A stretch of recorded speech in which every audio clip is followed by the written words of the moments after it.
Mm.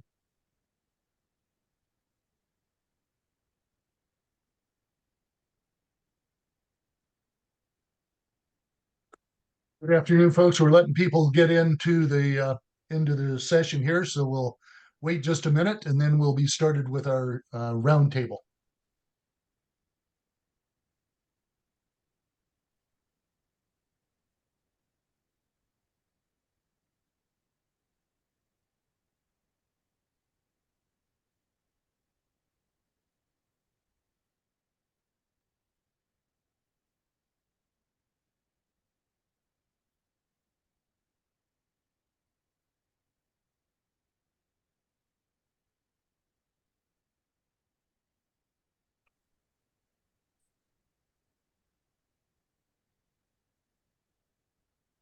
All right. I think we still have some folks coming in, but we'll go ahead and get started. So I'm Dave Carter. I'm one of the regional directors with Flower Hill Institute.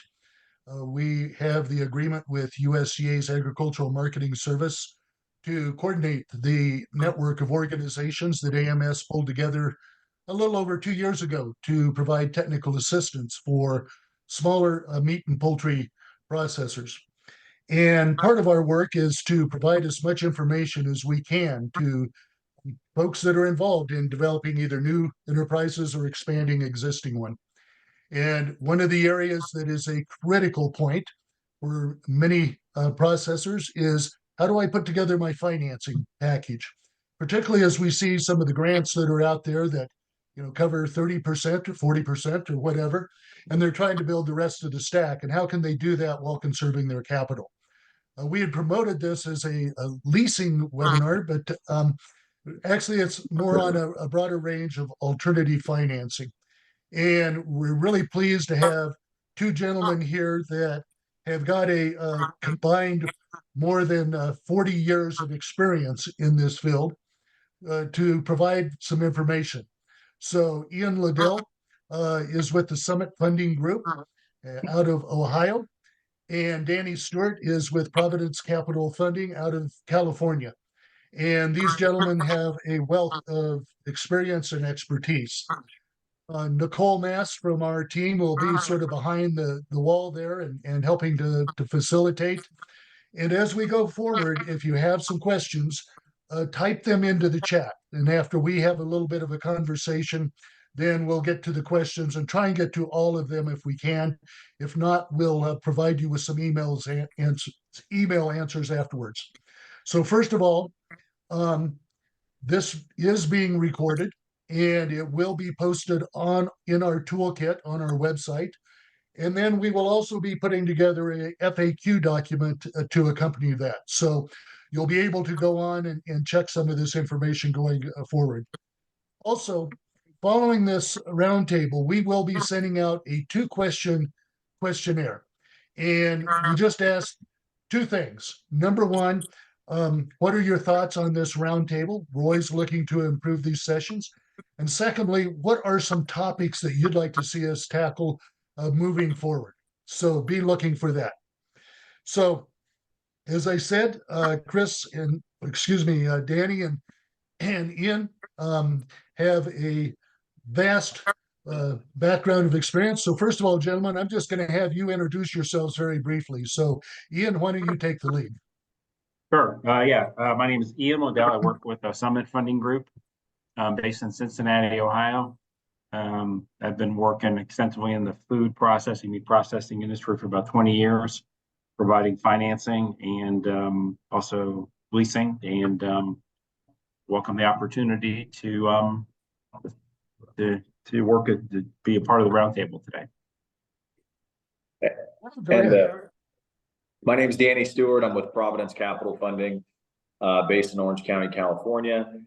Been in the lease and finance industry for about 13 years. Worked extensively with meat processing facilities, from startups to smaller mom and pop shops to Fortune 500 companies. So kind of have seen it all. And like Ian said, we have a wealth of knowledge, and we're here to help answer any questions and kind of pinpoint any questions you guys may have. Right. So I should mention. Go ahead. I was going to mention in terms of background, I've been working in the industry financing since 1993. So I forgot to mention that. Okay.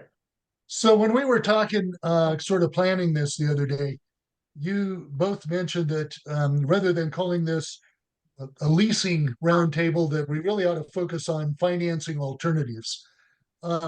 Explain a little bit some of the alternatives and what you're thinking on that. Danny, go ahead. So yeah, so basically, as far as the financing goes, there's not every transaction's different. So a lot of the times we'll run into companies that are dealing with a local bank that may have stringent requirements in order to get approved for financing, whether it's money down, a large sum of money down to get started.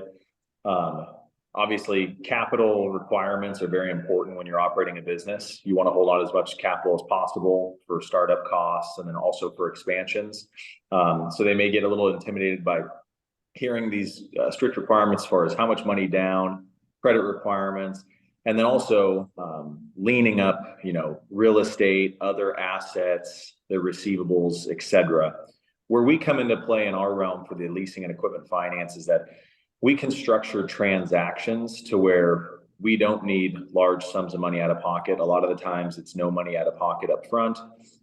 We have application only programs. Our company, for instance, at Providence Capital, we go up to $500,000 application only. So we're really going to be looking at, past payment history on other transactions rather than requiring, 3 years tax returns, interim financial statements. Pretty much a lot of lending sources and local banks and bigger banks will ask for several different pieces of financials, which can kind of seem overwhelming, where we can get these transactions done with a lot less information, and also hold your hand and guide you along the way to see what we can do and how we can structure these transactions to best fit your needs. So rather than just having a box, and if you don't fit inside that box, then, hey, you're not approved and we don't want to work with you. No, we take pride in the fact that we walk you through the whole steps and the whole process, kind of look at your business, your cash flow, et cetera, to see how we can fit you into a program that best fits your needs. So that's what I have to say, Ian, if you want to. Yeah, I was going to talk a little bit just about the history of the leasing versus the financing. When I started in the business in 1993, almost everything we did was a lease transaction with a residual. So those residual options would either be a fair market value, and in a fair market value lease, at the end of the term, both you and the lender decide what the product is worth. And at that point, some of the tax benefits tied into really well in terms of leasing with a purchase option. That's kind of evolved over the years as some of the lenders, certainly on transactions probably 250,000 and less, whereas Section 179, which basically gives you the ability to write off a piece of equipment 100% in the first year, when they increased that deductibility in 1 year, the attractiveness of a lease became less attractive to a lot of small business owners who weren't developing, it was easier to write it off in 1 year rather than just expense the payments. And eventually the lenders kind of, in certain areas, decided, because the customers were buying it at the end, a dollar buyout is a popular lease where it's just a capital purchase and you're buying the piece of equipment. The lenders kind of determined that since the customer's intention was to purchase it and they were financing 99.9% of it anyway, why not just put together what we call an equipment finance agreement? And an equipment finance agreement, it made it easier for the vendors as well, selling the piece of equipment, because they no longer had to build a finance company and get them set up in their system. They already had the customer approved in their area. So it became an easier way for a lot of customers to handle that. So it kind of evolved. There is a little bit of a shift back to regular leasing now in some instances. And part of that has to do with, in certain states in the country, there's new legislation that's been introduced, which talks about interest rate disclosure.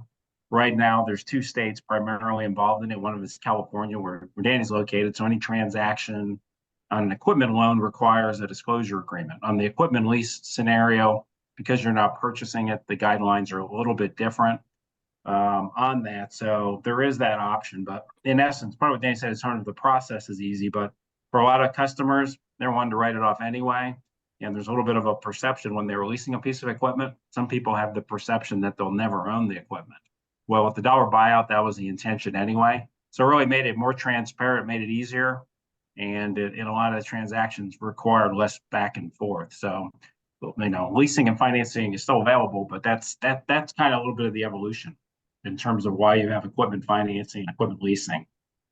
In most instances, the intention is to purchase the equipment.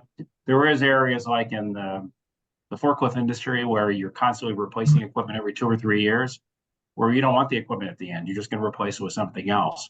Well, at the meat processing industries, the intention is you're not buying that piece of equipment for 3 years. You're planning to keep it long term. So therefore, you're intending to own it anyway. So why not just set it up that way? So anyway, hope that gave a little bit of a background. So essentially, you've got more arrows that in the quiver than just the traditional approach on these things. So, one of the things that we come across is that as we work with folks, the grants have played an important role for helping a lot of these projects. But as I mentioned at the outset, they're only part of the puzzle. And so if someone comes to you and they've received a grant, and we know more are coming, people are anxiously awaiting for the MPEP and the MCAP grants. We're all anxious to see those hit. But if somebody comes to you and they've received a grant, how do you help them build some of the rest of the stack? How do you approach that? Go ahead, Ian. You should take this one first. Sure. If they're looking to get a grant, and we talked a little bit about it, is normally there's a lead time in terms of that equipment. So maybe if they're waiting on that grant, the vendor still needs to, in order to place the order on the piece of equipment, they need a deposit of some sort. And that's where financing can help. We talked about this a little bit, Dan and myself as well, is that, part of the idea is that with the deposit, it gets it on order. And at that point, in one scenario, they don't necessarily have to complete the finance if they did not want to on the grant. They could actually set it up so the deposit could be financed.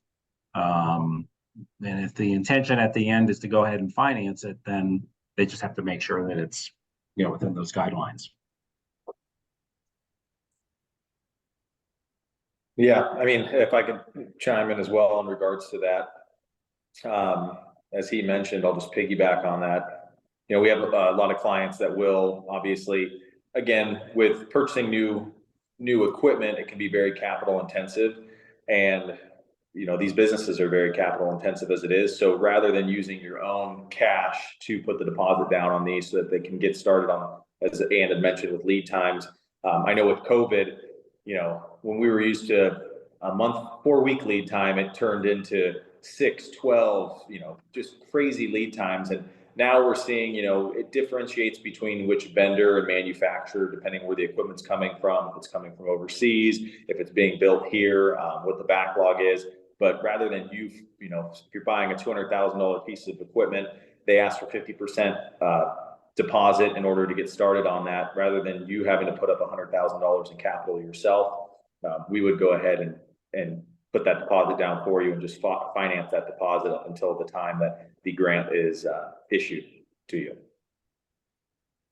And one of the things we talked about the other day when we were setting this up was, because of the time frame on some of these grants, in particularly, the meat capacity grant, where there was the emphasis on equipment purchases. And because USDA just got hammered with so many applications, it's taken quite a bit of time to go through those. People are anxious to get this started. And we get a lot of questions. Can I go ahead and start, get a lease going or purchase something before I get the grant? And we're very cautious on that. But it sounds like there are some things that, at least they can at least get their intentions in and get into the queue before receiving word on a grant. Yeah, I think, in terms of, let's say they're looking to get a grant, they could go through a process with us where, they get an equipment approval so that they know whether or not they've got the grant, they've got financing in place for that. So I think with a lot of customers, it's a, you know, they can pay cash or they could go to their bank for traditional financing. That's not a problem. But when the grant comes along and they can get that financing for free, yeah, sure, why not take advantage of that? And so they could either go to their bank, get an approval, so they know if the grant doesn't go through, they've got that.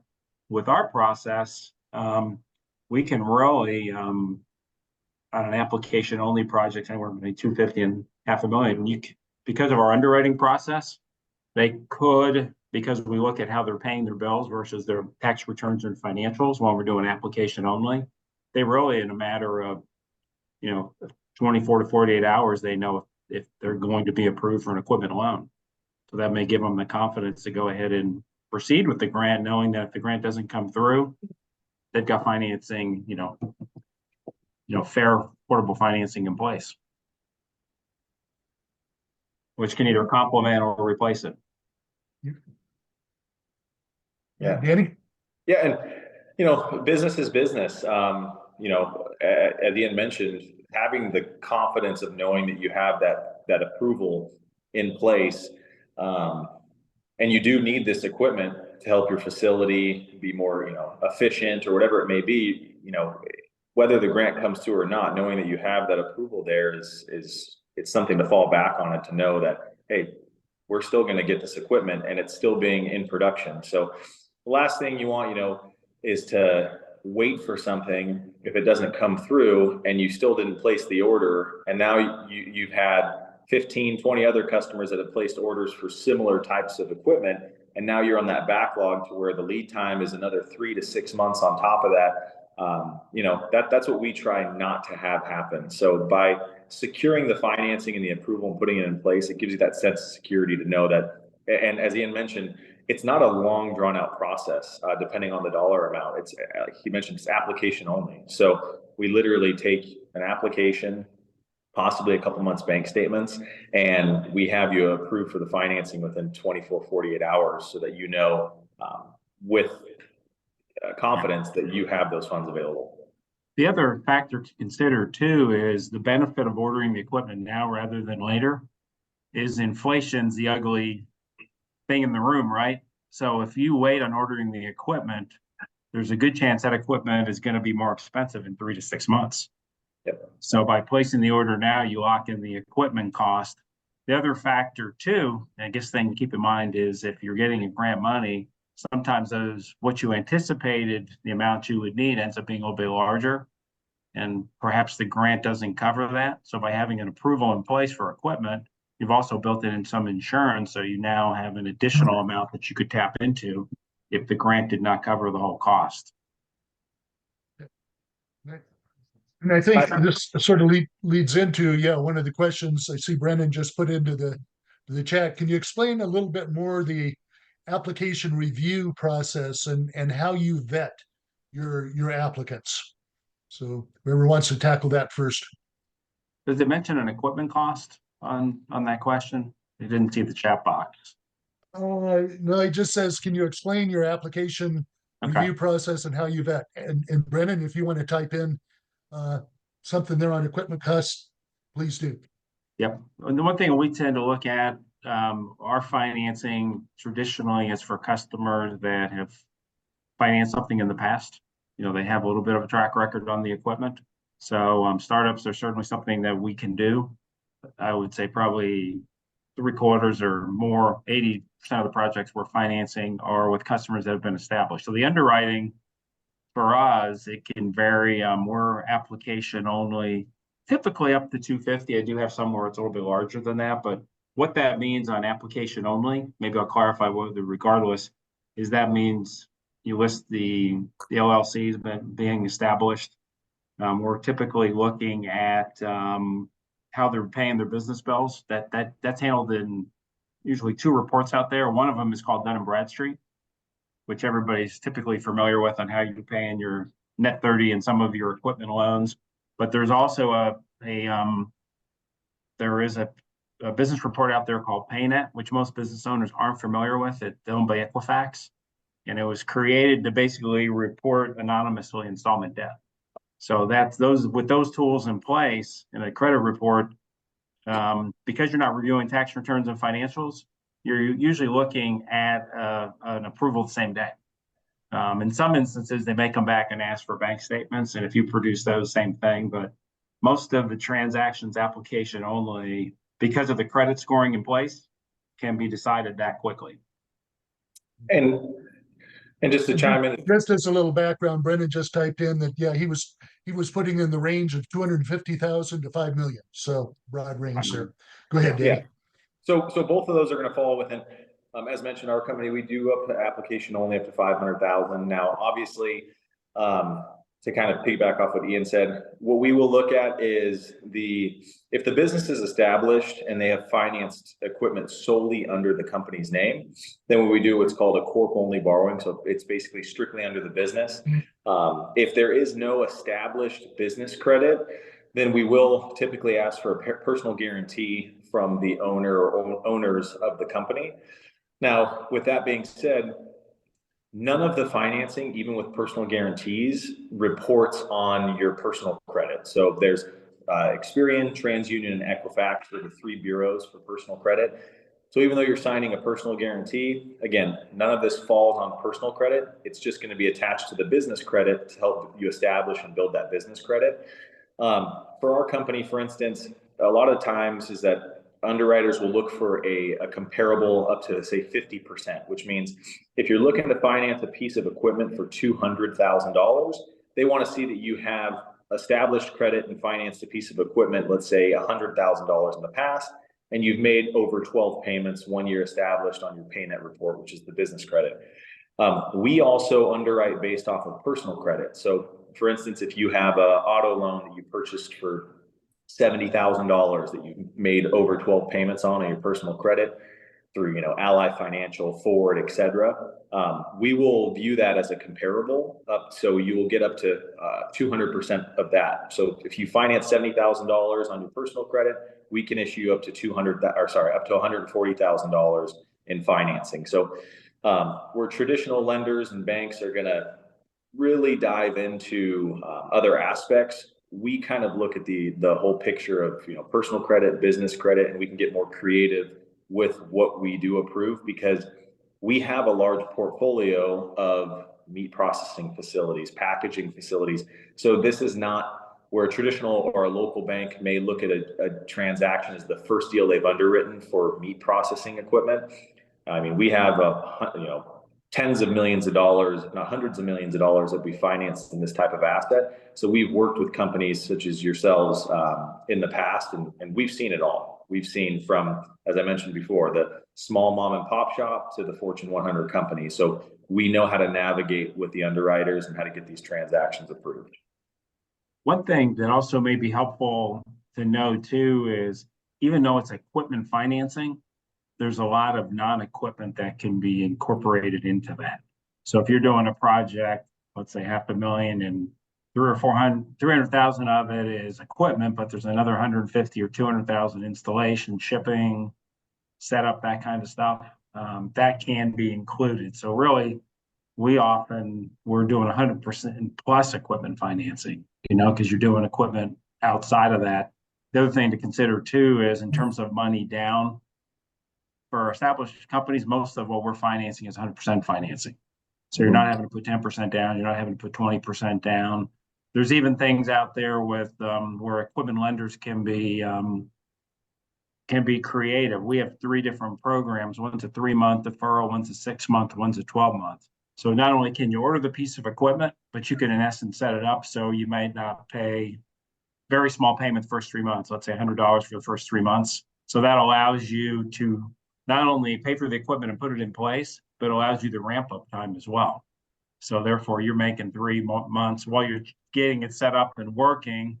You're not making a full payment for that. And that's kind of what the 6-month does too. It's maybe a half payment, and it's kind of what they call a step up lease. So as you're making more money from the equipment, your payments improve accordingly. So that's a flexibility you're not likely to see with a bank or offering, a traditional commercial bank offering those kind of deferral options. And I think part of that is being experienced working just in that industry, that, myself, probably in this company as well, you're looking at creative solutions that help the customer meet their cash flow needs.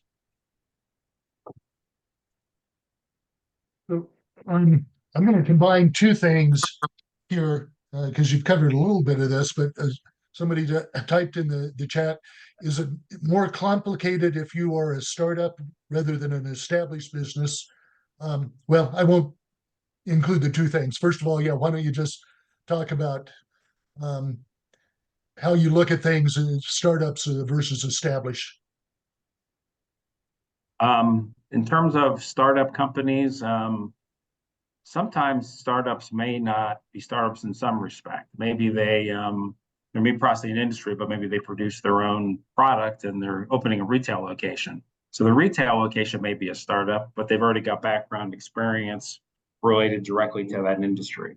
And with that in mind, with the financing, that that could be incorporated. Sometimes they may set it up as a separate corporation. So one of the things that's commonly done in the industry is what we call a cross-corporate guarantee. So you could, in essence, take advantage of the company's been established for a while and allow that to be a guarantor on the loan. That allows us to treat it as a traditional, business where we can do 100% financing. One of the things you sometimes find up on startup financing is because they're a little bit more risk to a lender. If it's a true startup, then the lender will probably be more likely, credit will be more likely to want the customer to have some skin in the game by putting some money down into it. And that also shows their ability to do that as well. Because if they're doing a $150,000 project and they don't have the ability to put 10,000 down, the lender may be concerned they never get started, never return a profit. Business never gets off the ground. They got a large piece of equipment that they have to, try to resell. Yeah, and to go off that, with a lot of startups too, we'll look at the personal credit obviously to see if there's established credit there. If you're a homeowner, if you financed auto loans before, how you pay your credit card payments, what kind of employment you have currently, if you have other source of income coming in to kind of help subsidize this as it's getting off the ground. A personal financial statement. I've had clients in the past who have investment accounts or 401ks or some sort of liquidity that we can show to help kind of push the deal through. So yeah, obviously there are going to be different criterias for if a company's been in business 5+ years, they financed $250,000 in equipment, in the past, and they need $500,000 in new equipment compared to a company, as Ian mentioned, just getting off the ground, starting out, needing $500,000. But again, with our type of financing, and when we spoke earlier about this, our whole thing is don't be afraid to try. So I get a lot of clients that, I went to my local bank, I applied, they declined me, and it just kind of puts them off because they had a bad experience. They got pushed through the ringer. They had to come up with all these financials, had to, give dissertations about what they are, who their company is, what their growth expectations are, a business plan, et cetera. And it's a month-long grueling process to try to get financing. And at the last, the ninth inning, you're declined. So it kind of discourages a lot of our clients. And then when we talk to them, we get a lot of information up front to help walk them through and let them know that, hey, this is not the first time we've looked at a transaction like this. We deal with startup companies day in, day out. We deal with a lot of established companies as well. But just to know that it's worth trying. The other thing is too, and this is a little bit kind of segues into it, but so like with our company, we're contracted with Experian Credit Bureau. So we don't do any hard credit pulls. So you can apply with us to see how much we can offer you for financing. I can get you terms, payments, rates, all of that without having to do a hard inquiry on the credit. I've also run into a lot of clients that they go to look to buy a car and they stop at the dealership and fill out an application and they end up not purchasing anything. Well, the next time they run their credit, that dealership ran their credit 6 times with 6 different lenders and their credit score dropped because of it. So you don't have to worry about that with us when you are applying for these transactions. Right. One thing to consider too. Go ahead, Ian. I would say one thing to consider too is, and that talks about the understanding of how the equipment can return a profit is the bank. I work with a lot with vendors, so I'm kind of familiar with the scenarios on how the equipment's benefiting. And that's one thing that's certainly helpful in terms of a newer business, kind of understanding, what they've got in place, why are they doing it? Those are steps that a banker may ask an end user to take part of. There's probably a good chance that the the banker's probably not calling the vendor to get that information. And because we're dealing with that equipment all the time, there's some differences between businesses, but those little differences can sometimes make a difference between getting a, approval and not getting an approval, whether it's a bank loan or equipment loan. So when we're talking about this, yeah, you keep talking about traditional lenders and your financing and the like, and it's likely that folks are going to be using both.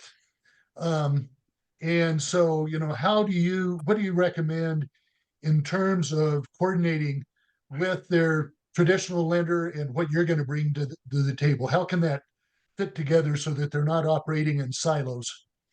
A lot of times you may, work in combination with that. I mean, our company is owned by a bank. So I talk about the banking, but we're owned by a bank in our regional. And, a lot of times the customer, I did a facility in Dayton, Ohio, and it actually got referred by a credit union. The credit union customer was opening up a new location. He had a small retail, and he's opening a much larger. And that credit union was more interested in the real estate than they were in the equipment. So actually, we were able to work together in that respect. The credit union was able to finance what they liked, which was real estate that appreciates, and we were able to finance what we like, which is equipment, because that's what we do every day.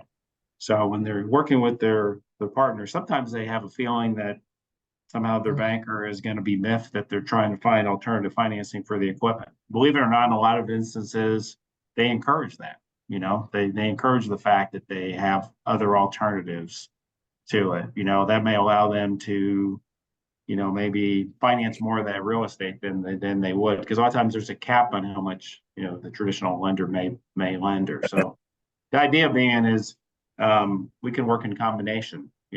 And so I know there are some instances where you may not want to just your banker to know all the things that you're planning to do, but usually people have a good banking relationship. On that, we're a good candidate for as well, because they've learned to have a history. We can complement what they're already doing. Yeah, and also, excuse me, with traditional financing or your local bank, as Ian had mentioned, they like depository accounts, they like revolving lines of credit, they like to deal with real estate, where we are just, our bread and butter is equipment finance. This is what we know, this is what we understand, and yeah, we can work in conjunction with them as well. And another thing is it's always good, in my opinion, I'll talk to a lot of clients, not to always put all your eggs in one basket. We've had times where regional banks, have been bought out, or, have, Ian and I spoke earlier about this, but, where they may just say, hey, you know what, we don't want to be a part of this industry anymore as far as the meat processing, or we don't like packaging, or we don't like over-the-road trucking, whatever it may be. And they may get rid of their portfolio and stop lending on that. So it's always good to have, multiple relationships. That way you can diversify, and then also you're not strictly just covenanted to your one lender. A lot of traditional banks as well will file what's called a blanket lien. So we, as an equipment finance company, we file a UCC filing on the asset we're financing, and that's it.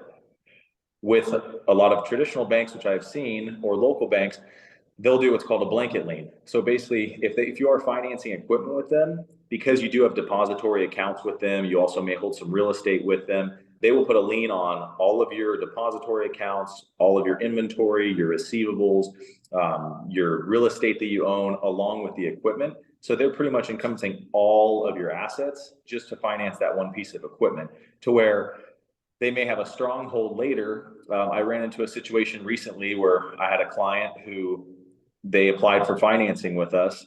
Well, there was a covenant within their agreement, because they had financed other assets with their bank, where they had to basically get what's called a subordination. So they had to, because the bank had a blanket lien, they had to go to their bank and have them sign off stating that we can finance this equipment.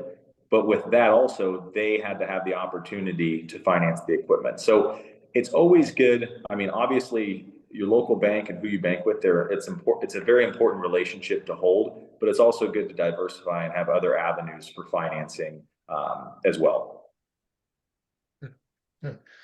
And sort of a related, since so much of this relates to equipment, but how do you work vis-a-vis the equipment supplier and your company? Do they go to the equipment supplier first, build out what they need to be looking at in terms of equipment, and then reach out to you? How do those relationships work? Yeah, normally I think that would be correct. They would, they have worked with a vendor in the past, or they go to a show and they're looking to whoever. So be a good idea to have an idea of how much they may need. The vendor may provide a couple of different options.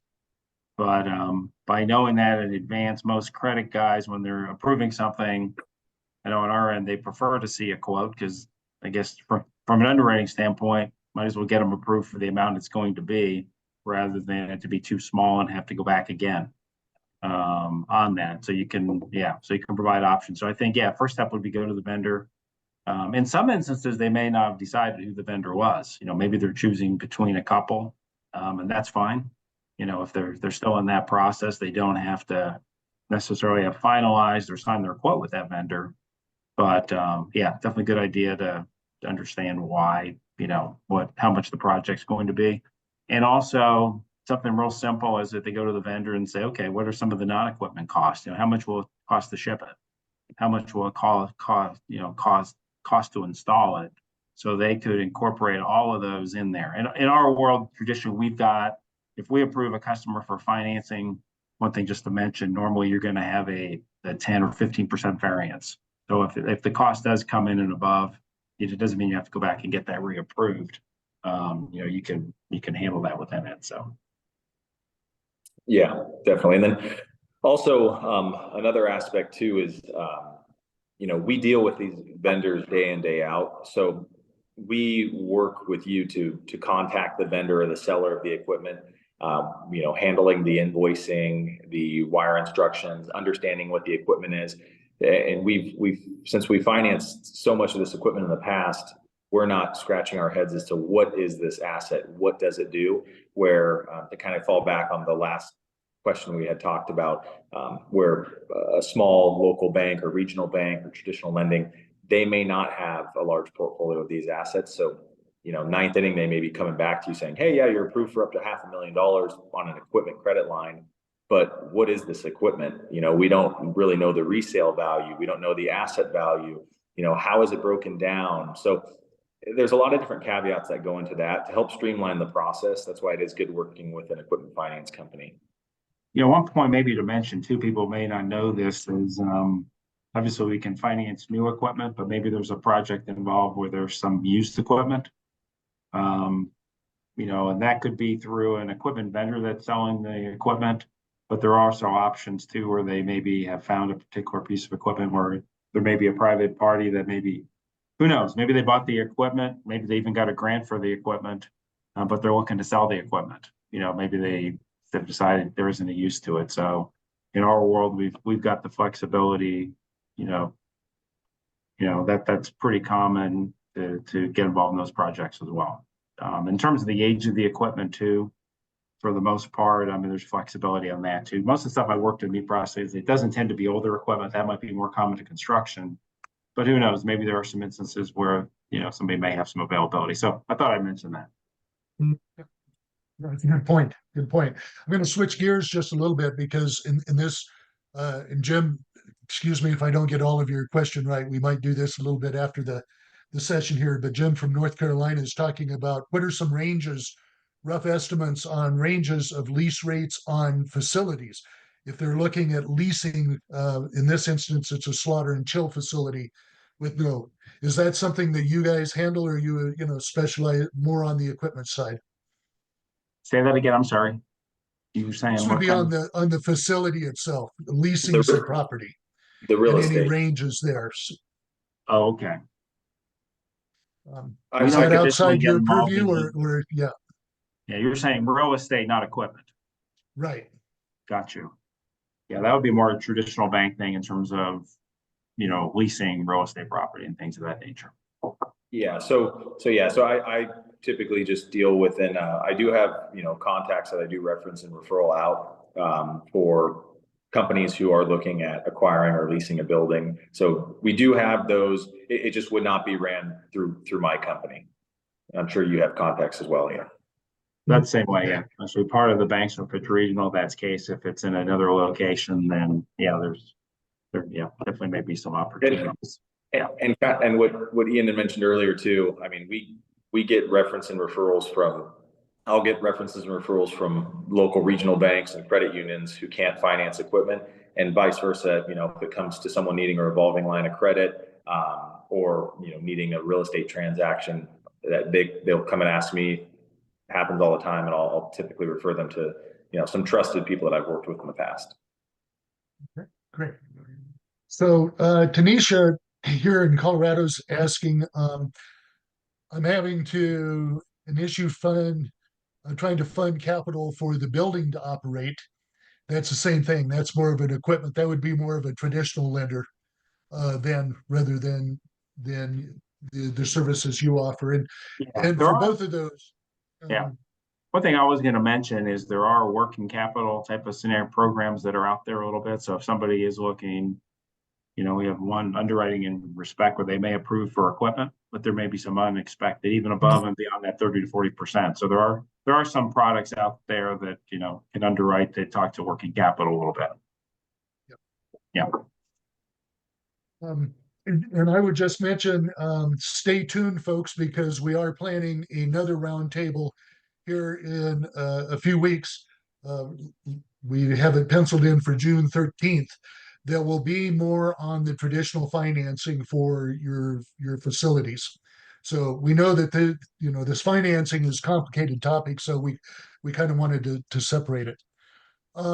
Another question here from George is, it says, I've been encouraging applicants to lease the equipment and put these lease payments as a line item in their grant application. If an organization comes to you with an approved award and with the payments included, would that be taken into account if the organization is fairly new? Could you repeat that one more time? Or Yeah. I think I got So it he here. says, I've been encouraging applicants to lease the equipment and put the lease payments as a line item in their grant application. So it's included in the grant application. If an organization comes to one of you gentlemen with an approved award and with those payments included, would that be taken into account if the organization is fairly new? You mean the fact Would that that be they've a got a consideration? grant? If they've had the Yeah. grant approved, would that help in terms of getting an approval on the equipment? Yep. You know, I'm sure, yeah, it definitely would help because obviously they've gone through a process where there's obviously some questions answered in that grant that made, you know, that this was, I'm not sure if legitimate's the word, but it's an entity that's, you know, in order to get approved for the grant, they're showing that there's a good ROI or good business reason for purchasing that equipment. And that would certainly be helpful. Also helpful if somebody's been approved for, let's say, a loan for their building. So if they're looking for equipment and they've already got that in place, the lender is going to say, well, that bank's gone through a process to approve them. So even if there's things they don't see, they're figuring that somebody else is basically investigated those scenarios, and there's a reason they're lending them the money. So certainly, yeah, definitely certainly would help in our process. Yes, 100%. Absolutely. That's, yes. And then question here is, generally in today's interest environment, what is the effective rate for a lease? Are these rates variable? Explain a little bit more about the terms that might be involved. It's interesting we got that question because I was just thinking about addressing that because it hadn't been brought up. And what's the interesting thing, and we're actually part of a bank, so what's interesting, our rates for our equipment loans or leases are really pretty similar to what they would be on the bank level. So right now you're finding mostly your lending out there. If you go to a traditional bank, what I'm hearing usually is rates in the 8s, probably for customers. There are some that'll get them in the 7s and the 9s based on their entity, but the rate difference is not that much. It's fairly similar. And we were talking, you know, Danny talked a little bit before in terms of putting a lien on the equipment. So you're doing that with just putting a lien on the equipment. One of the reasons, if you think about it from our standpoint, because we're not involved in real estate, we're not really even interested in the real estate because I would know, you know, who to sell a piece of real estate in California to. because we're not in that business. I got While a some. bank is in the position to do that, and stuff. So we're really, even if, we don't underwrite because that's not what we do. Yeah, and to go on that, and there no, as far as terms go, once you are approved and you have a fixed term, it's a fixed rate throughout the length of the term. There's no variable rates. It's not like a revolving line of credit where or a variable rate loan. So once you're locked in for that rate, you are locked in for the remainder of the term on that contract. So you don't have to worry about that whatsoever. And then also, yeah, if you've already been, there's not a big difference between our rates and a local bank. But, I always try to tell customers, when they're dealing with their local bank, if they say they have, depending on how much money they have in the bank, your bank is, in essence, if you have a depository account with them, they're in essence lending you your own money. They may pay you 0.25% on your savings account or your checking account that you have that money in, but then they'll lend it back to you at 8.5% with no problem, while they can dip into that depository account at any point in time because they have a blanket lien on any assets or receivables, and also your depository accounts. So again, kind of goes back to, it's always good to look and to diversify, and our products are not going to be much different from what they're going to be offering as far as rates. It wasn't mentioned, but maybe it might be helpful as far as length of terms, because people may be wondering, how long of a term can I finance for? In our world, 250,000, it's probably 5 years. You get to 500,000 and more, then you can go up to 6 or 7 years. So if you are looking for terms that are much larger than that, that's probably where a bank would probably fit, with a 10 or 15 year SBA loan or something of that nature. But in our world, it's typically 5 years up to 250, and 7 years probably in that, if you're getting larger than that. Clarissa, Dr. Harris has now, does this include maintenance cost as well? When you lease, does it include maintenance costs? As long as the vendor can put that in the invoice, actually, it can even be invoiced separately. I have many instances where the shipping company would invoice separate from the vendor or the installation. It wasn't in the food process, but another industry where there was an electrician that had to install part of it, and that could be set up. So as long as it's incorporated into the whole equipment loan, you could have multiple suppliers. Yes. You could have 6 or 7. Some could be shipping, some could be equipment. We can't finance just the shipping, but we can certainly incorporate it as part of that. We can't do the installation, but we can do it as part of it. If there's electrician work, sometimes people have a question too, what if it ends up being more than I thought it was going to be? Well, if we've set up the loan, we can only cover what's on that invoice. So if it's a little bit more, traditionally you would cover that. So if you're working with an electrician, for example, maybe you would invoice it conservatively high or conservative where you think it's going to be, with the idea that if it comes in and above that, you can pay for the difference. Yes. All right. And here's one that even I can answer. Because we have been talking about so much about grants and how this fits in, but you guys work a lot with folks that don't have any grants. They're just doing a traditional build. So you don't have to have a grant to come into the door to visit with you guys. No. No, on referrals, I mean, I'm a part of some associations, but also a lot of the referrals I get are with vendors that are selling the capital equipment. So they're looking for easier ways for their customers to buy the equipment because they want to sell the equipment.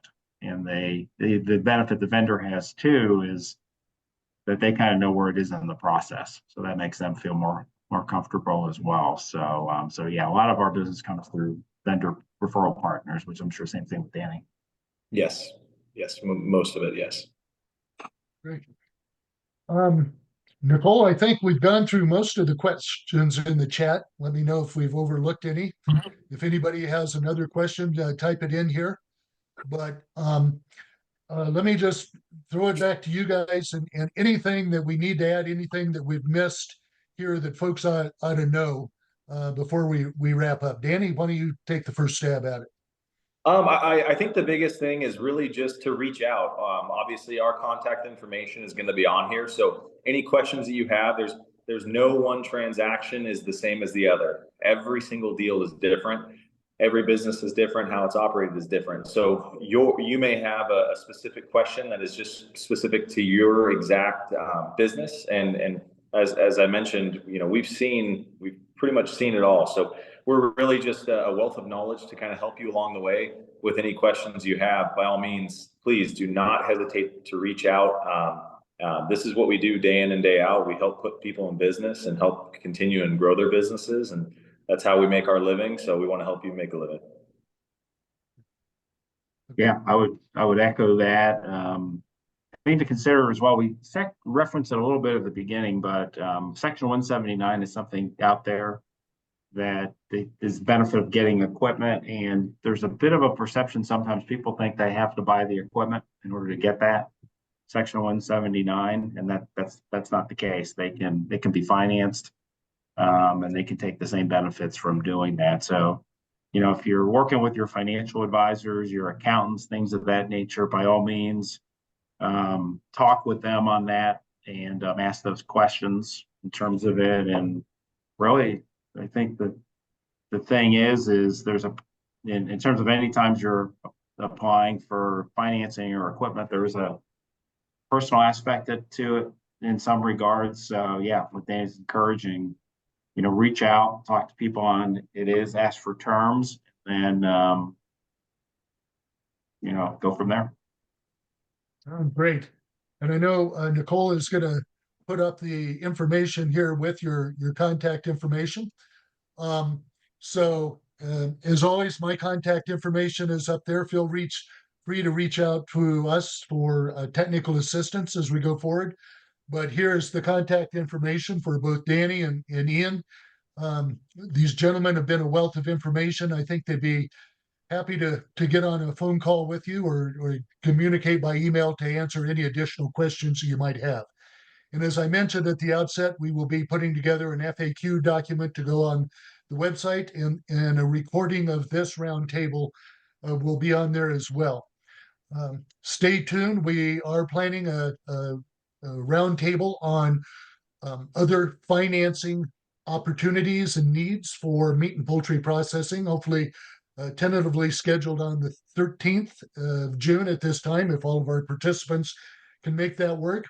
And as I said at the outset, you will be receiving a 2-question survey. Number one, we want feedback on this session. And number two, we want your ideas of topics we need to cover moving forward. So with that, we're a couple of minutes early here, but I think we've covered the topics. Danny and Ian, I really want to thank both of you for participating. This has been very, very helpful. And I hope that the folks that are on here have found it helpful as well. So thank you. And I hope everybody has a great day. So take care. Okay, thank you. Great. Thank you very much.